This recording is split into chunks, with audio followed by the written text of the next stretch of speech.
Hello, good morning. কেমন আছেন সবাই? আশা করি সকলে খুব ভালো আছেন। বন্ধন ভ্লগসের আরও একটি নতুন ভিডিওতে আমি বর্ষা আপনাদের সকলকে স্বাগত জানাই। বাবানের একটা সুন্দর আঁকা ছবি দিয়ে আজকের ভিডিও শুরু করলাম। আমি চলে এসেছি ব্রেকফাস্ট রেডি করতে। আজকে খুব সিম্পল ব্রেকফাস্ট। পাউরুটিটা সেঁকে নিচ্ছি আর এদিকে দুধ গরম হতে তো বসিয়ে দিয়েছি, সেটা আপনারা দেখলেন। আর বাড়িতে কলা আছে, এই দিয়েই আজকের ব্রেকফাস্ট করে নেব। যদিও আপনাদের দাদা আজ পাউরুটি খাবে না, তো তার জন্য দেখি কি বানাই। আর বাবান সকালবেলায় একটু কেক খেয়েছিল, তো সেই কেকটাই অনেকটা থেকে গেছে, তো ওটাই একটু টুকরো টুকরো করে কেটে কন্টেনার বক্সে করে রেখে দেবো, যাতে কেকটা নষ্ট না হয় আর আমরা পরে খেতে পারি। তো এই যে বেশ কয়েকটা টুকরো যেগুলো আধ খাওয়া থেকে গেছে, সেগুলো আমরা একটু পরে খেয়ে নেব। আর বাদবাকিগুলো একেবারে কেটে কন্টেনার বক্সে করে ফ্রিজে করে দিচ্ছি। আজ যাব একটু শ্বশুরবাড়ি, একটু কাজ আছে। আর সেই সঙ্গে আমাদের ওখানে নদীর ওপর এই গ্রীষ্মকালে একটা বাঁশের ব্রিজ তৈরি হয়, তো সেটার ওপর দিয়ে অনেক যানবাহন যাতায়াত করে। মানে ওইটা হচ্ছে একটা শর্ট রাস্তা যাবার মতন, এক জায়গা থেকে আরেক জায়গায় যাওয়ার জন্য একটা শর্ট রাস্তা। তো সেই বাঁশের ব্রিজটা আজ বেশ কয়েকদিন হলো তৈরি হয়েছে। আবার বর্ষাকালে জলের তোড়ে কিন্তু সেই ব্রিজটা একেবারে ভেঙে যায়, এত নদীতে তখন জল থাকে। তো সেই ব্রিজটা এই গ্রীষ্মকালের সময়তেই থাকে বলে আমাদেরকে যাওয়ার জন্য বারবার বলছে। তো আমরা একবার গিয়ে দেখতে যাব যে বাঁশের ব্রিজটা কেমন হয়েছে। সবাই যাচ্ছে, তো আমরাও ওই জন্য যাব। আর এদিকে ওই জন্য রান্নাবান্নার একদম বেশি ঝামেলা করিনি, একটু মাংস আনা হয়েছে। বাবান আজকে লাল লাল ঝোল খাবে, তো আমি তাকে বললাম যে আজকে মাংসটা দই দিয়ে রান্না করব, তুমি সেটা টেস্ট করো। তো সে সেটা খাবে না, তার ওই মায়ের হাতের যে লাল লাল ঝোল সেটাই তার খুব নাকি ভালো লাগে। তো তার মাংসটা ওই জন্য আগের থেকে আমি ওই ছোটো প্রেশারটায় করে করে দিচ্ছি, আর আমাদেরটা একটু পরে ম্যারিনেট করব। তো এই যে বেশ কিছু মশলা আগের থেকে বেটে নিয়েছিলাম, জিরে, আদা, কাঁচা লঙ্কা, রসুন, পেঁয়াজ সব একসাথে বেটে নিয়েছি। আর পেঁয়াজ কুচি করে নিয়েছি, টমেটো কুচি করে নিয়েছি। আর এদিকে যে ছোটো ছোটো টুকরো করে রাখা আলুগুলো দেখছেন, এগুলো মাংসের মধ্যেই দেবো। তো মাংসটা যখন অনেকটা সেদ্ধ হয়ে যাবে তখন এই কুচি আলুগুলো দিয়ে দেবো। আর যারা আলাদা করে কোনো তরকারি করব না, এই মাংসের তরকারি দিয়ে আজকে খাওয়া হবে, কেননা তাড়াতাড়ি আজকে বেরোতে হবে। আর এই ভিডিওর কয়েকদিনের মধ্যেই আমরা শিফট করেছিলাম, তো যাই হোক এটাই ওইখানে তোলা শেষ ভিডিও বলতে পারেন। তো এই যে আপনাদের দাদা আজকে জলখাবারে একটু কুমড়োর বড়া খেয়েছে মুড়ি দিয়ে, তো বেশ কয়েকটা থেকে গেছে, তো সেগুলো আমরা আজকে ভাতে খেয়ে নেব। ফ্রিজে আর সেরকম কিছু রাখছি না জানেন, যাতে আবার সেই শিফটিংয়ের সময় তো এক গাদা জিনিস থাকলে তখন সেগুলোকে প্যাকিং করা খুব মুশকিল হয়ে যায়। আর ফ্রিজে জিনিসগুলো তো শুধু নষ্টই হয়, তো সেই জন্য ফ্রিজটা এখন খালি রাখারই চেষ্টা করছি। তো বাবানের মাংসটা বসিয়ে দিয়েছি, আর এদিকে আমি চলে এসেছি আমাদের মাংসটা ম্যারিনেট করতে। তো আমাদের মাংসটা ভালোভাবে আমি জল দিয়ে ধুয়ে নিয়েছি, পরিষ্কার হয়ে গেছে, আপনারা তো দেখেই বুঝতে পারছেন। এবারে এর মধ্যে আমি দেব পরিমাণ মতন টক দই।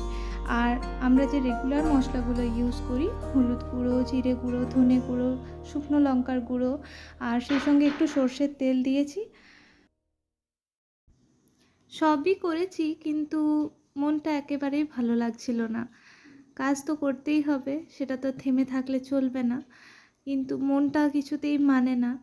কি যে একটা কঠিন পরিস্থিতি পার করেছি বলবো কি, একমাত্র যারা এক জায়গা থেকে শিফট করেন আরেক জায়গায় তারাই বুঝতে পারবেন যে আমি কি বলছি। বিশেষ করে যারা ছোট বাচ্চার মা, তারা তো এই জিনিসটা আরও ভালো করেই বুঝতে পারবেন যে কতটা কঠিন পরিস্থিতির মধ্যে দিয়ে যেতে হয়। আবার একটা নতুন জায়গায় মানিয়ে নেওয়া, সেখানকার নতুন মানুষ, সব কিছুই নতুন, এক অচেনা পরিবেশ, সেটাকে আবার আপন করে নেওয়া। তো যাই হোক, জীবন তো পরিবর্তনশীল। এক জায়গা থেকে আরেক জায়গায় যদি আমরা চলে না যাই, পুরনোরা যদি আমরা জায়গা খালি না করি, তাহলে আমার জায়গায় নতুন কি করে আসবে বলুন তো। তাই এটা ভেবেই মনটা শান্ত না যে আমি আরেকটা নতুন ফ্যামিলিকে জায়গা করে দিচ্ছি, তারা যাতে আবার তাদের নিজেদের সংসারটা সুন্দর করে গোছাতে পারে। আমি যেমন কোথাও গিয়ে আমার সংসারটাকে সুন্দর করে গোছাবো, তেমনি এর ঘরটাতে আবার যারা আসবে তারাও এই ঘরটাকে নিয়ে আবার সুন্দর করে গুছিয়ে সেটাকে নিয়ে স্বপ্ন দেখবে। তাদেরকেও আমি একটা সুযোগ করে দিচ্ছি, তাই না? তো এই যে গল্প করতে করতে আপনাদের সঙ্গে অনেক কথাই শেয়ার করে ফেলি। কি করব বলুন? আপনারা তো আমার পরিবারেরই অংশ, তাই না? তো এই যে মাংসটা ম্যারিনেট করা হয়ে গেছে, তো চলুন ঝটপট করে রান্না করি। আর আবার বেশ কিছুক্ষণ পর বলতে পারেন তার আজকের পরের দিনের ভিডিও এরপরে আপনারা দেখতে পাবেন। তো আমি শ্বশুরবাড়ি যাওয়ার পরের অংশটুকু আপনাদের সাথে চলুন শেয়ার করব। যাবার সময় ভেবেছিলাম যে একটু ভিডিওর অংশ তুলে রাখবো রাস্তায় যেতে যেতে, কিন্তু শেয়ার হওয়ার জো ছিল না, কেননা এত কালবৈশাখী ঝড় এসেছে সেই সময়, আর প্রচণ্ড বৃষ্টি, তো রাস্তার মাঝে কোনোভাবেই ফোনটাকে ধরার উপায় ছিল না। আর যেহেতু আমাদের সঙ্গে অনেকটা করে লাগেজ থাকে যখন আমরা যাওয়া আসা করি, সেই জন্য গাড়ির মধ্যে ওইভাবে ফটো তোলার চান্সটা একটু কমই থাকে। তো এর পরের অংশটুকু হচ্ছে তার পরের দিন সকালবেলাকার, যখন আমরা ওই পাশের ব্রিজটা দেখতে গেছিলাম।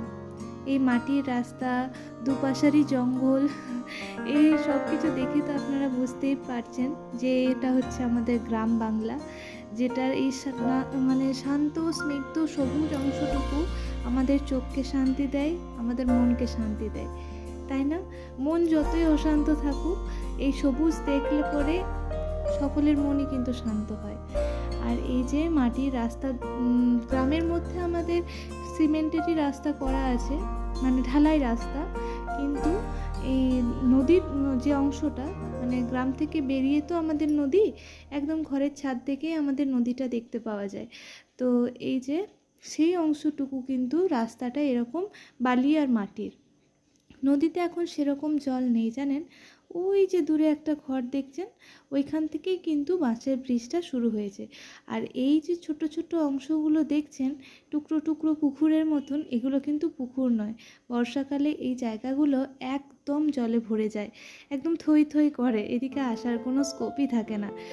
আর জলের স্রোত এখানকার এতটাই বেশি যে আমাদের বাড়িতে যে কুয়ো আছে, সে কুয়োটা বর্ষাকালে আবার কিন্তু হাত লাগাল দিয়েই জল পাওয়া যায়, দড়ি কলসি দিয়ে তুলতে হয় না, সেটা কিন্তু একদম হাত দিয়েই মগ দিয়েই তুলতে পারা যায়, এত সামনে জল থাকে, কারণ এখানে জলের সোর্সটা কিন্তু অনেক বেশি। তো এই যে বাঁশের ব্রিজের উপর দিয়ে যাচ্ছি, আর সেই সঙ্গে আপনাদের দাদা বলছে যে ক্যামেরা করছো ঠিক আছে, কিন্তু একটু সাবধানে বসো, ব্রিজটা খুব সরু তো, আর যাওয়ার সময় এমন নড়বড় নড়বড় করছে যে কি বলবো, ভয়ও লাগছিল আবার মজাও লাগছিল, কি বলবো। তো বাবুকে নিয়ে আসিনি, বাবু আগেই দেখে চলে গেছে, তার দাদুর সঙ্গে এসেছিল, তো সে আগেই দেখে চলে গেছে। আমি আর আপনাদের দাদা এসেছি, কারণ আমরা তো আবার সেই দিন বিকালেই ব্যাক করেছি, যেহেতু আমাদের শিফট করা ছিল, তা তো আপনারা জানেনই, এবারে আর বেশি দিন থাকার সুযোগ হলো না। তো যেহেতু বিকালবেলাতেই ব্যাক করেছিলাম, সেই জন্য আমরা এই সময় একটু বেলা করেই বেরিয়েছিলাম এই ব্রিজটা দেখবার জন্যে। তো ভাবলাম আপনাদের সাথেও একটু শেয়ার করি যে আমাদের নদীর চারপাশটা কীরকম। হয়তো আমাদের শহর অঞ্চলের মতন বিরাট বড় বড় বিল্ডিং বা বড় বড় দোকানপাট, হাট বাজার এই গ্রাম অঞ্চলের দিকে থাকে না, কিন্তু এর একটা অদ্ভুত সৌন্দর্য আছে। এই যে নদীর চারপাশটা দেখছেন, যখন নতুন নতুন বিয়ে হয় তখন শীতকালের দিনে আমরা কিন্তু এদিকে ঘুরতে আসতাম, আর এক অদ্ভুত মায়া কিন্তু কাজ করতো সেই সময়। যতবারই আসি ততবারই মনটা কিন্তু সেই বারবার নিজের শেকড়ের দিকেই টানে, কিন্তু উপায় তো নেই, সময় পরিস্থিতি সব কিছুই বদলেছে। এখন জীবন হচ্ছে যন্ত্রের মতন, ছুটে না চললে পিছিয়ে পড়তে হয়। তো সেই জন্য তাও একবার করে নিজের শেকড়কে দেখতে সকলেরই মন হয়, তাই না? তো ভাবলাম একটু বসি, এখানে একটু বসেছিলাম, আর আপনাদের দাদার সাথে একটু বসে বসে গল্প করছিলাম। এই একান্ত মুহূর্তগুলোই তো আমাদের জীবনের সঙ্গী, তাই না? তো সময় হয়ে গেছে বাড়ি ফিরে যাবার, তো ফিরে যাচ্ছি, আর আমি কিছুতেই এই নদীর উপরটাতে উঠতে পারছিলাম না, তাই আপনাদের দাদা একটু সাহায্য করলো। এত বড় বড় পাথর এখানে যে চলাফেরা করাটা খুব মুশকিল হয়ে পড়ে, খুব এবড়ো খেবড়ো রাস্তাটা। তো আজকের ব্লগ এখানেই শেষ করছি। আজকের ব্লগ আপনাদের কেমন লাগলো জানাতে কিন্তু ভুলবেন না।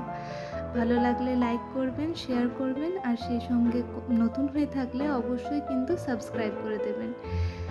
এই যে দিগন্ত বিস্তৃত জমি, আর সেই সঙ্গে অবাধ নদীর জল, এর মধ্যে দিয়েই কিন্তু আজকের ভিডিও শেষ করছি। দেখা হচ্ছে আবার অন্য কোনো নতুন ভিডিওতে। ততক্ষণ সকলে ভালো থাকুন, সুস্থ থাকুন। ধন্যবাদ।